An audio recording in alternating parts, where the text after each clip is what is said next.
এই ছোট্ট মোবাইল ফোনের প্রভাব এতটাই ভয়ঙ্কর যে এটি কোটি কোটি শিশুদের মস্তিষ্ক পরিবর্তন করে দিচ্ছে। ধরুন 3 বছর শিশু খেতে বসে না ঠিক যতক্ষণ পর্যন্ত তার মা মোবাইলে কার্টুন না দিচ্ছে। আজ প্রায় প্রতিটি ঘরেই এই দৃশ্য দেখা যায়। এই ঘটনাটি এতটাই ভয়ঙ্কর যে আপনার হৃদয়টা কেঁপে উঠবে। এমনকি 5 বছরের শিশু সঠিকভাবে কথা বলতে পারে না, কারণ তার মা বাবা সারাদিন কাজে ব্যস্ত থাকে। তাই যখন শিশুর জন্য সময় নেই তখন সে সারাদিন টিভি দেখে। এর ফলে সামাজিক মেলামেশার অভাব থেকে শিশুর বিভিন্ন রকমের সমস্যা, ভার্চুয়াল অটিজম, ভাষাগত সমস্যা, চোখের সমস্যা, মায়োপিয়া বা ইত্যাদি দেখা দিচ্ছে।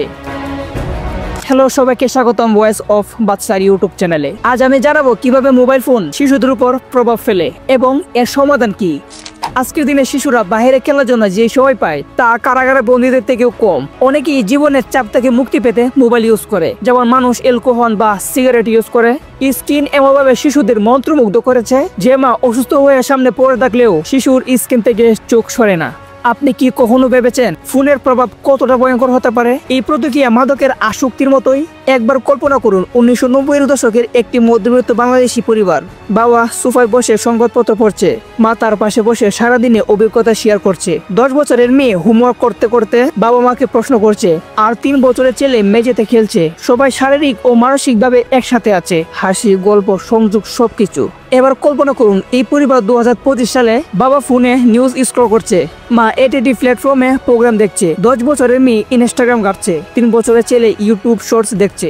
তারা শারীরিকভাবে একে করে থাকলেও মানসিকভাবে সম্পূর্ণ ভিন্ন। ডিজিটাল জগতে হারিয়ে গেছে। নেই কথা, নেই গল্প, নেই সংযোগ, কেবল স্ক্রিনে নীল আলো মুখে পড়ছে। প্রথম দেখায় এটা তুচ্ছ মনে হলেও এর ভয়াবহ প্রভাব অনেক গভীর। বাংলাদেশের পরিসংখ্যান 2024 সালের অনুযায়ী প্রায় 86% শিশু স্মার্টফোনে আসক্তি হয়ে পড়ছে। এর মধ্যে 29% শিশু এত গভীরভাবে আসক্ত যে তাদের উৎপাদনশীলতা ও গোপন প্রতিভা মারাত্মকভাবে ক্ষতিগ্রস্ত হচ্ছে।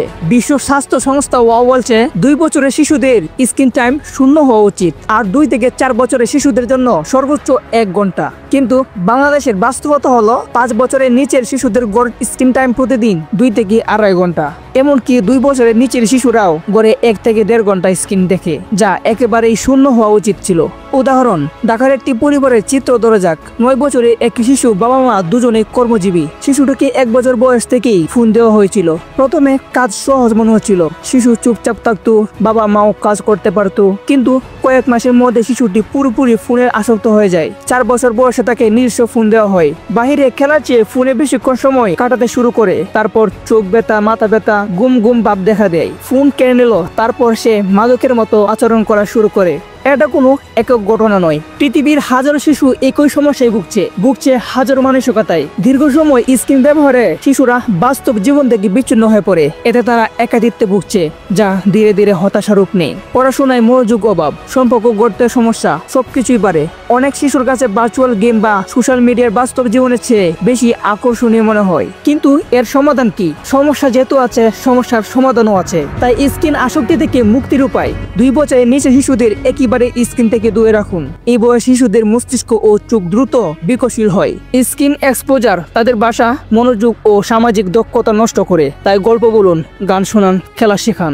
2 থেকে 5 বছর বয়সী শিশুদের স্ক্রিন টাইম সর্বোচ্চ 1 ঘন্টা। তা অবশ্যই বাবা মা উপস্থিত থাকা অবস্থায়। শিশুকে একা ফোন ট্যাব দিয়ে রাখবেন না। মনে রাখবেন, শিশুরা বাবা মায়ের আচরণ অনুসরণ করে। তাই বাবা মাও ফোনে ডুবে না থেকে উদাহরণ তৈরি করুন। স্ক্রিন ফ্রি জোন তৈরি করুন, যেমন ডাইনিং রুম, শোবার ঘর, পড়ার টেবিল। এতে পরিবারের সাথে সময় কাটানোর অভ্যাস তৈরি হয়। শারীরিক ও সৃজনশীল কাজে উৎসাহিত দিন। শিশুকে বাইরে খেলার সুযোগ দিন। দৌড়ানো, সাইকেল চালানো, বল খেলা শেখান, লুডো, আঁকা, গান ইত্যাদিতে ব্যস্ত রাখুন। শিক্ষামূলক কন্টেন্ট বেছে নিন। ইউটিউব শর্টস বা টিকটকের বদলে গল্প, শিক্ষামূলক ভিডিও, ভাষা শেখার অ্যাপ। এতে বিনোদনের পাশাপাশি শিক্ষার সুযোগ হবে। তো বন্ধুরা, আজকের ভিডিওটা এই পর্যন্তই। আর এমন তথ্য ভিডিও পেতে অবশ্যই ভয়েস অফ বাদশা ইউটিউব চ্যানেলটি সাবস্ক্রাইব করবেন। তো সবাই ভালো থাকবেন, সুস্থ থাকবেন। আল্লাহ হাফেজ।